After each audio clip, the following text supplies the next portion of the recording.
Good evening and welcome to our weekly recap of the Ukrainian war or the special military operations. I do not have a lot of news from last week. The situation around Izium I had talked about has changed somewhat. I guess the two pontoon bridges they had built, or pontoon bridges, have been destroyed, and the battalion which had moved over that earlier, about a week and a half, 2 weeks ago, is gone basically, has been destroyed. Now, on the other hand is now they have moved further to the southeast on Izium around, and the Russians are trying to break through there, but this hasn't happened yet. Otherwise, we have the situation at the steel mill in Mariupol with the Azov battalion being locked in there. I guess the civilians are gone, as we know. And we will have to see on how that plays out. It's probably going to be an underground bunker battle. Basically, that's what that is going to be coming down to, boiling down to man to man. And we will see on how this is going to proceed, with how far the Russians are going to go with this thing. On the other hand, Turkey is pretty concerned at this point that all the sea mines, underwater mines, either the Russians or the Ukrainian had planted around that belt there from Odessa towards Mariupol. They're like a floating type magnet with magnets, magnet triggers type of buoys which are pulled down underwater with an anchor. And they had a storm there in the Black Sea, and several of them had cut loose from their anchors. So they're floating now on the water towards the Bosporus. And it has sank already one barge, an Estonian barge, which was hit by the thing, and the crew was able to leave the ship on time, and then it just went down. That was it. That was the first casualty in it. So, and there's several of them which are floating. So the Turkish Navy has launched a whole bunch of their mine clearing, boats out there. They're trying to find them, and that is a very difficult undertaking, and they're expecting there's going to be more boats which are going to be blown out of the water, basically, as a result out of this third-party boats, which are not involved in this actually. So the Strait of Bosporus, and so Turkey, that whole stretch there to the Mediterranean Sea, that could be the worst case scenario, is that these buoys are going to float into the Mediterranean, and they wind up somewhere in Italy or off the coast of Croatia there, Slovenia, that area. That is quite possible, or even to Africa. Depends on how the streams go in the Mediterranean. That would be the worst case scenario. Now, in my other videos, I talked about I had briefly mentioned my friend Aleksandr Kokeev from Moscow. And the reason why I'm bringing it up at this point is I wanted to go tonight a little bit further into the statement from Mr. Putin that he said that he is missing the Soviet Union. And just to remind everyone of what that was like. I watched a video earlier tonight about the dilapidated industrial complexes which are scattered throughout Russia today, which are the leftovers from the Soviet Union. Chemical plants, tank factories. I mean, there's virtually anything. Everything is steel mills. Everything they ever produced was basically shut down, or it collapsed in 91 and then after there. And for that, we have to go back to a time. It was the early fall of 1988. And we were pretty much at the height of the Cold War at that point. And Mikhail Gorbachev was the president or the secretary of the ZK, the Central Committee, the highest organ, of the Communist Party, and he was so far the leader then. And he was utterly concerned about the entire state of the Soviet Union. And in this effort, I participated back then in a workshop in West Germany, which its primary purpose was to see if we can get Germany reunited one day. And that was why I participated in it. It was a political conservative environment, but it wasn't anything right-wing or so in that direction. Anyway, we had our annual event in WildBad Kreuth, that is in Bavaria, and there's an old monastery there, and the Christian Socialist Union, that is the Bavarian counterparty to the Christian Democratic Party, they utilize that old monastery that has been converted into a hotel, with conference rooms and that sort of stuff. And so we met there once a year for a weekend, from Friday afternoon until Monday morning, basically. And it was always a very interesting thing. So we had invited speakers, to talk about their issues or what they thought about the reunification. The different ethnic minorities which had been deported or expelled out of those regions, Prussia, for instance, or in Bohemia, and those things, in Silesia, in Danzig, in those places. And then we had French speakers there, French politicians there, and Austrians and Americans, and they came and they spoke and they said, yeah, we're pretty much for it and that sort of stuff. And then in 1988, there was for the first time, we were able to get a Russian official actually to attend this. And that was the big thing.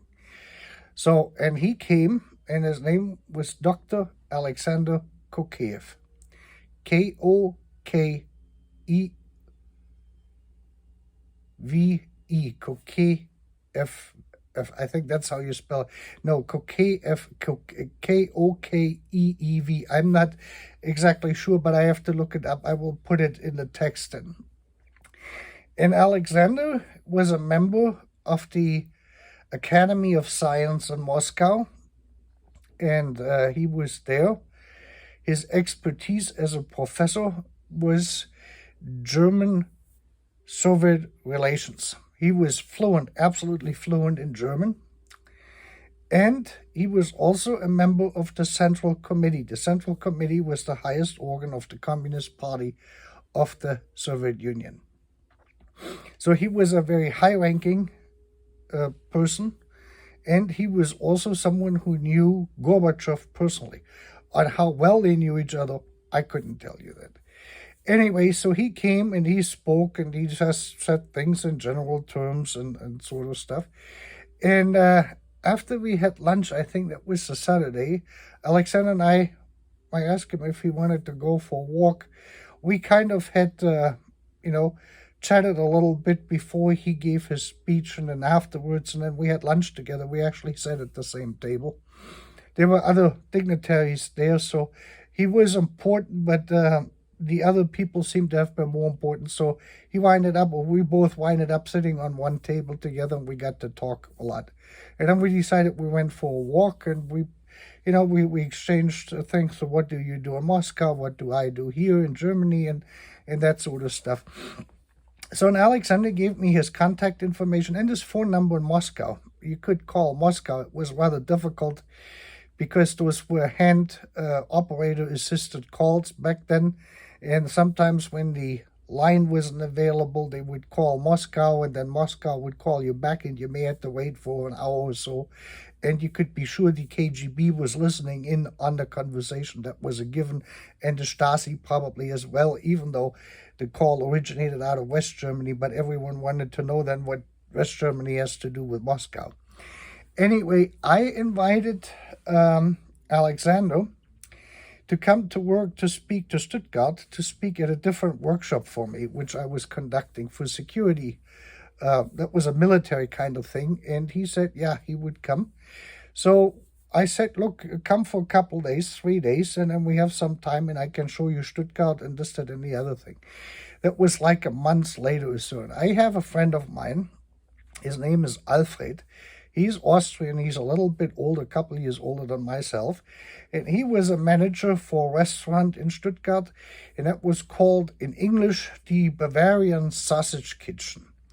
Die Königlich Bayerische Wurstküche. The Royal Bavarian Sausage Kitchen, right in Stuttgart in the middle. And that restaurant was actually owned by the manager of Schumacher, Michael Schumacher, by Weber, Willy Weber. And I knew Willy's daughter, Christina, very well because we're the same age. And so I knew Alfred, I knew Willy. This was before Michael Schumacher actually, became popular. This was in the late 80s.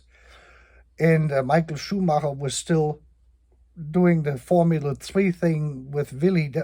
Willy Weber's main thing was Formula 3. He was driving race cars, Formula 3 race cars, and that's how he met Michael Schumacher, something to that tune.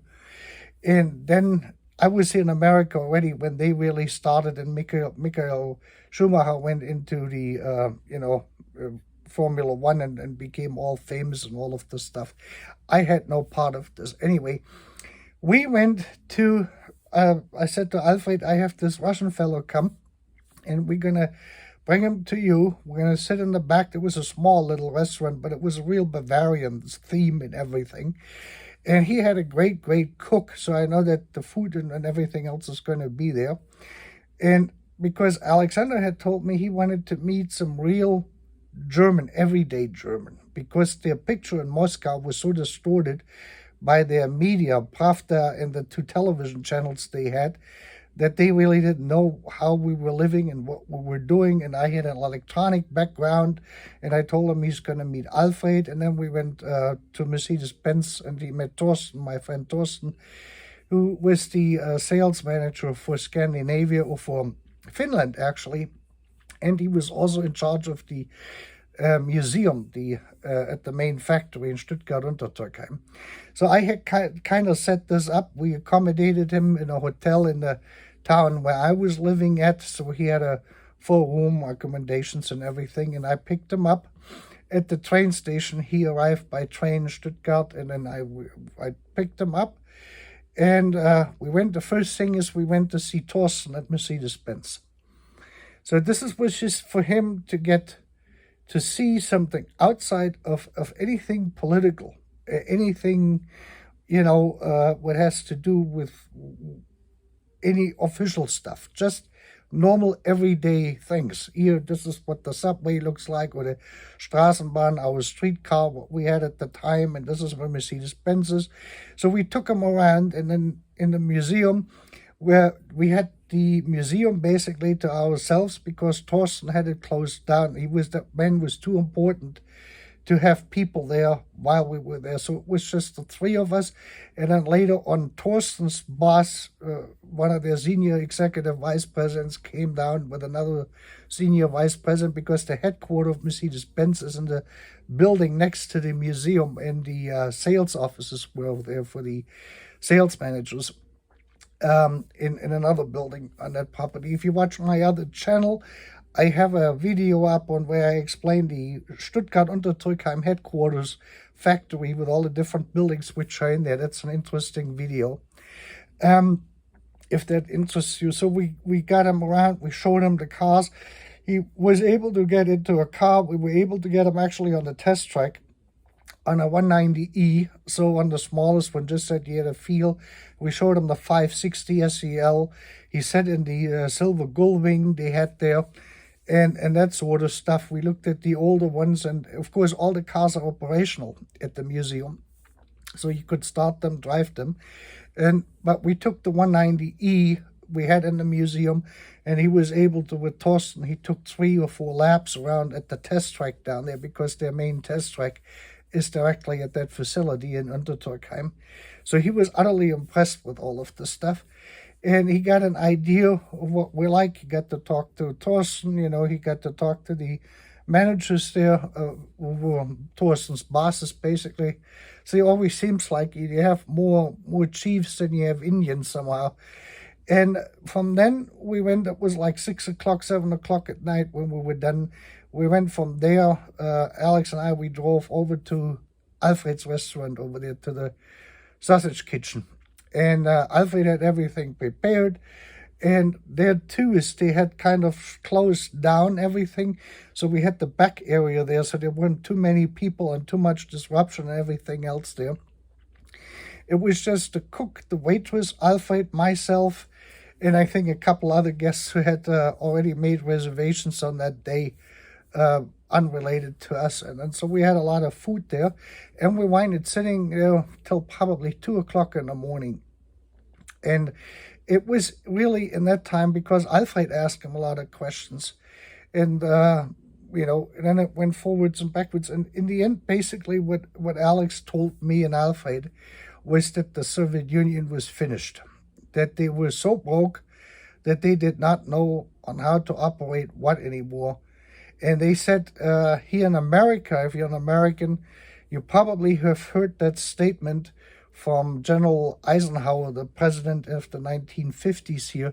He warned the American people for the military-industrial complex, what he called this. And this was basically exactly the same thing what Alex had told us at that point, was that the industrial military complex had ruined, literally, the Soviet Union, because they spent so much money on military that there was virtually nothing left anymore, to keep the infrastructure or anything else, consumer-related products, going. He had a Lada in Moscow, and for that is a Russian car manufacturer. And Lada has, as far as I know, never designed their own vehicle. They always had cars produced under license. And in the 70s and 80s, it was a Fiat model, the 4-door regular Fiat. That was a popular car. They produced many of them, but it was under a license agreement with Fiat. So they were actually Russian-produced Fiats labeled as Lada. And he had one of them. They're fairly reliable cars if you take care of them. They were of a fairly decent quality. The Russians, of course, had Volga and other big cars, V8 engines and stuff like this for their dignitaries, for their, party leaders and all the different governors of all the different states and that whole political apparatus. All the higher-end people had to have larger vehicles than Ladas, and they got those, and they have produced them. I forgot that one Brezhnev drove, and Gorbachev then that long one. I forgot the name of it. This is quite an impressive car. When you look at it, the quality probably was all right. The Russians can do something if they want to. But basically the country was bankrupt. And he said, look, I got to stand in the meat department at the store for 2 hours to get meat. Then I can't get the meat I want. I haven't seen so much different meat because we were at Alfred. So we had the Weißwurst, we had Schweinshaxen, we had, the whole array there. We had put a big plate together for us. There was a little bit of everything on there, dumplings, red cabbage and that sort of stuff. And whatever Bavarian things you have, regular bratwurst, and Leberkäse and that sort of stuff. So there was a little bit so you could take and try everything. That's what we wanted to do, was not to get one meal, but we had, his cook had prepared basically a tray for 3 or 4 people that we all ate something there with the waitress and the cook joined us too, so we all sat together because that's what he had asked me. He wanted to meet regular people, so now he was able to do it. And he got a pretty good idea. He asked us how much money we were making and that sort of stuff, But he said, I cannot buy this. I cannot buy CDs. So what we did is Alfred gave him 100 Deutschmarks, and we sent him down the next day to our music store in Stuttgart where he could buy some CDs. He wanted to buy jazz CDs. He said he couldn't buy a CD player, but someone else had bought one for him on his last trip, so he had a CD player. You couldn't buy a video recorder, VCR. You couldn't buy televisions were available, but CDs, all that newer technology was just not available. They just didn't have it. They couldn't make their own semiconductors. They couldn't make semiconductors which are radiation hardened. And the list, what he just was like crying a river, you would say, but he basically pointed this out, and he said these large government-owned enterprises, which they really were, literally bankrupted the Soviet Union and the entire Eastern Comicon sphere with it. That is the reality. And that we knew firsthand. So we asked him, what do you really think about the reunification? Austrian, Alfred is Austrian. Alex had never met an Austrian before. The only Austrian he had known of was Adolf Hitler at that point, and that only from hearsay. Now he was able to meet an Austrian. And he said they probably wouldn't have any objections with it. So on his next visit, I had hooked him up for his next visit to meet some students from our university in Stuttgart, from the technical university. And, I had some contacts there, of course, so I asked one of the, what do you call them, the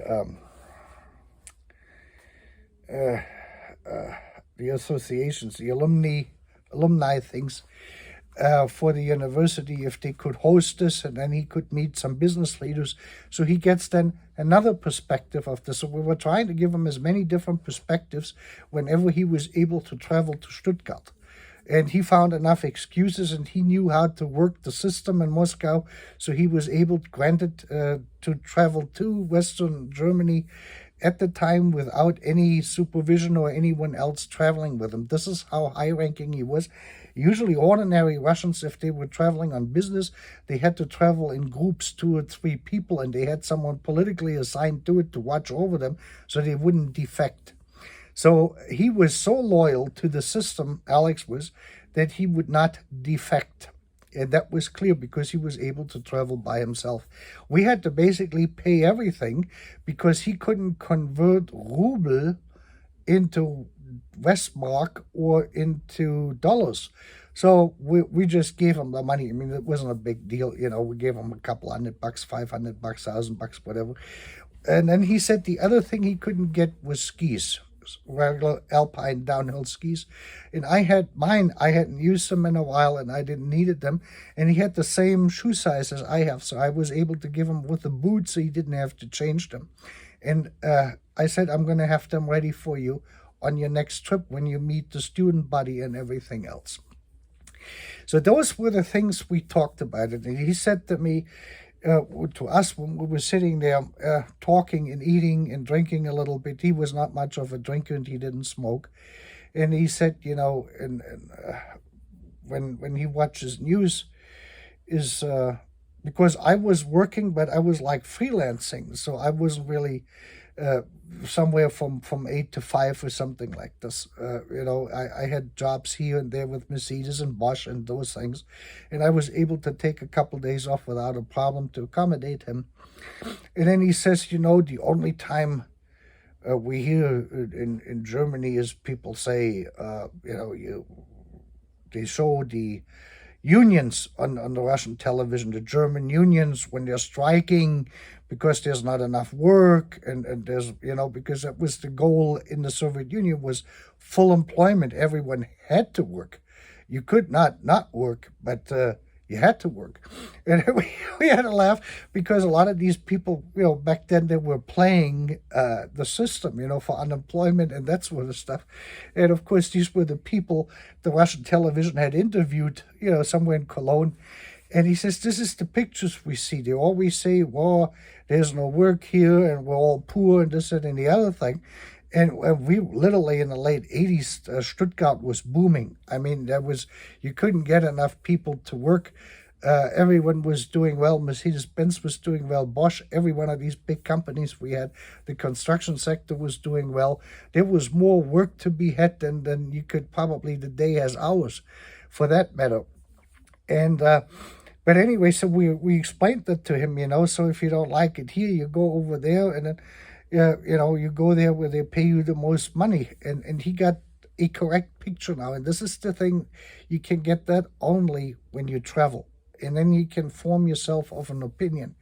And then he said our news media is so tainted, you cannot get any clear information about the rest of the world or even the Soviet Union out of the state-run media.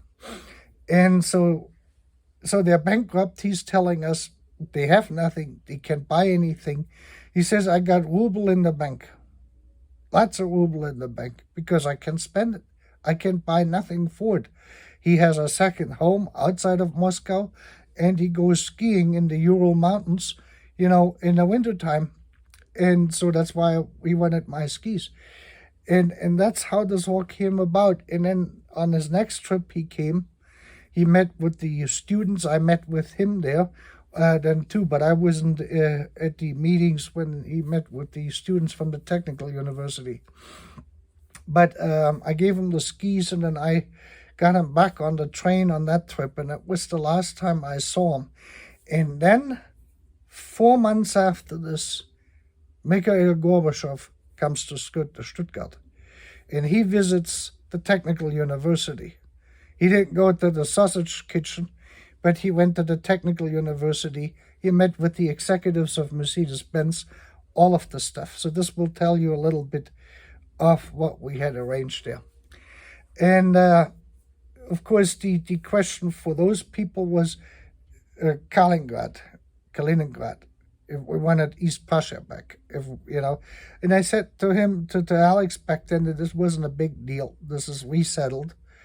And we have no real territorial claims to it, as I had explained in the other videos, because this is actually technically territory of Lithuania and Poland, to be correct, of both countries.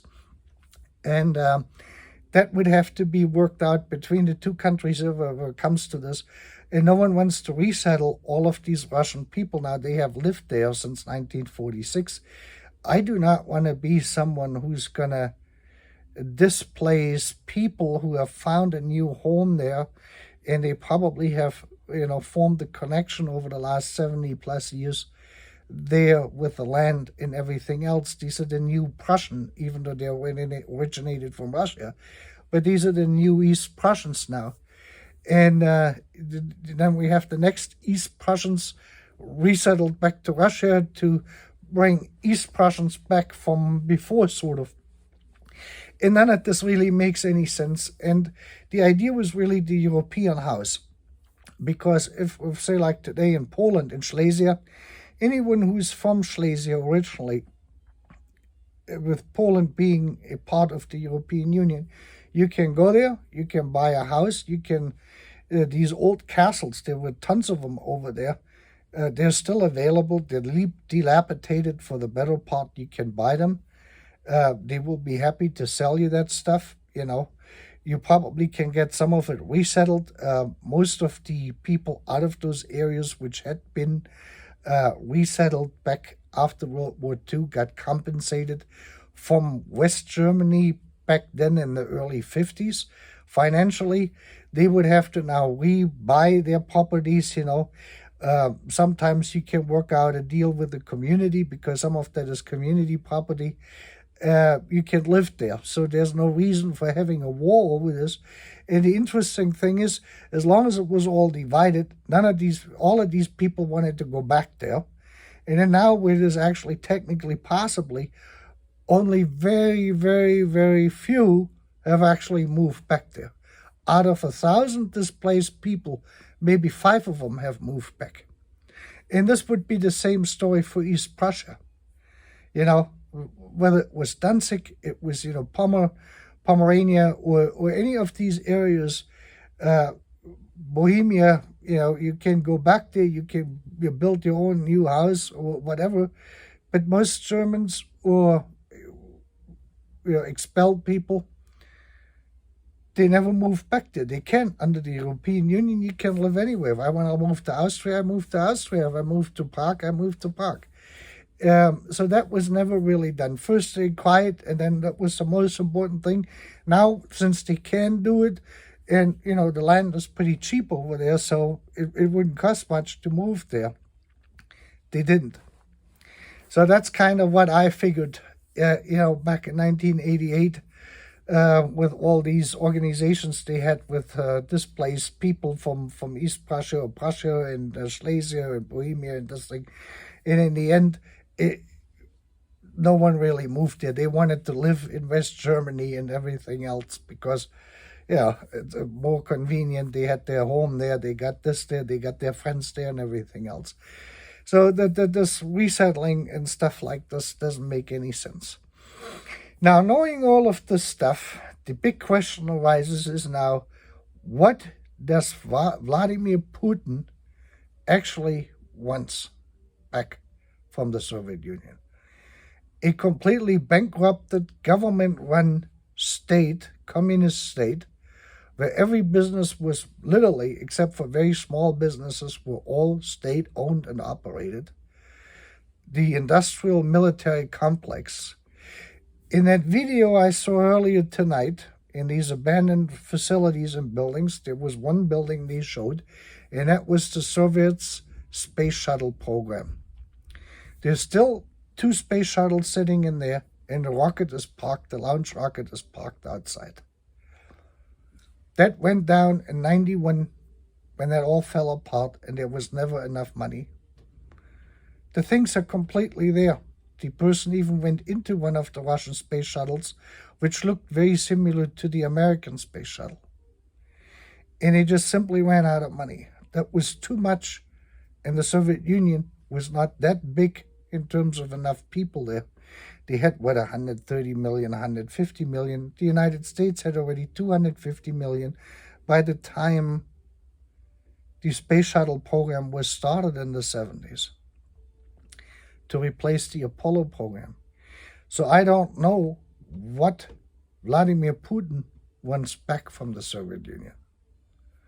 That is the part we all don't understand when he says that this was the worst thing that ever happened. The Ukraine is a big country, but it is sure not going to make Russia any bigger or more powerful than what it is or what it was trying to be in Soviet times. And in the end, they ran out of money and they ran out of steam. And that's what Alex told us, and that's what he explained to us, that the country was finished. And the way things are going at this point is that the Russian Federation is going to be finished. The same way the Soviet Union was finished. The Soviet Union did it only with the Afghanistan war for 8 or 10 years. Now we got this thing going over there in the Ukraine, which is probably somewhat larger but very different, with the trying to get rid of these Nazis there, that ultra-nationalist movement, which may or may not have infiltrated the Ukrainian government at various levels. And you're looking at this stuff and you're questioning, what is he trying to accomplish? What is the leadership of the Russian Federation actually trying to accomplish? The industrial military complex they have at the moment is big enough to ruin the country with a war what they started. And then everything is going to fall apart. The Soviet Union sold oil. They sold oil to the West. They sold gas to the West. That still never was enough to operate, to support that what they were trying to do. Putin hasn't even started yet revitalizing the space shuttle program. I mean, if you take a dustpan, that's going to take more than a dustpan and a broom. But you could basically, the buildings are still there, the 2 space shuttles are still there, and the rocket system, the whole rocket thing is on the out. It's still there. It's standing there. And this video was just done recently a couple, 2-3 years ago. I don't know what to make out of this, and we will see. Most likely, Russia is going to run out of steam, if they had any steam in the first place, and we will see how they're going to deal with this stuff. The Ukrainian war, by any means, is a very, very bloody war to begin with. And there's a lot of animosity between both sides. So there's going to be war crimes committed on both ends in this thing. That is something we have to keep in mind. I do not know if one side is going to treat the other side better, because I don't think so. Not from what I've seen. But I thought I'm going to share this with you, because that is really the big question out in the room when he's talking about it with the Soviet Union. Aleksandr came from Moscow. He was a member of the Central Committee, and he knew Gorbachev. And that happened at the same time when Vladimir Putin was a KGB officer in Dresden, East Germany, doing whatever he did there. Aleksandr today still writes or gives interviews to mostly the Pravda. And otherwise, I guess he's now more or less semi-retired. He's 10, 15 years older than I am. And he still believes in the European house idea. The same idea Mikhail Gorbachev had. And I think that is what we should shoot for. But I don't think that this will work with Vladimir Putin, because he doesn't have that concept and understanding. If you look at a nation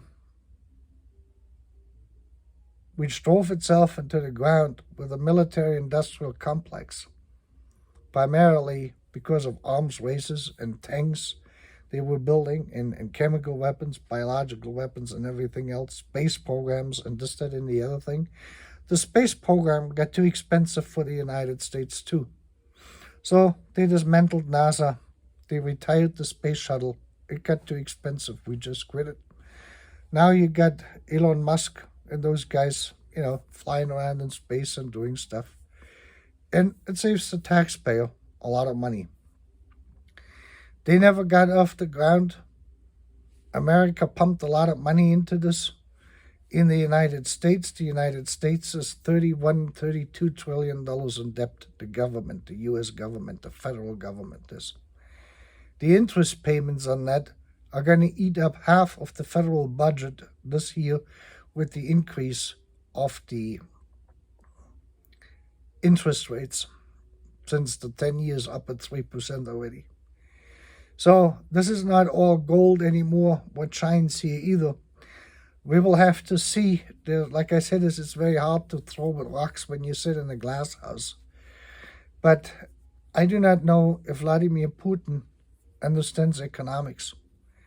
I do not know if he understood really what the industrial military complex meant, the power it had here in the United States and over there in the Soviet Union, and how these people dictated to their government on how to spend money.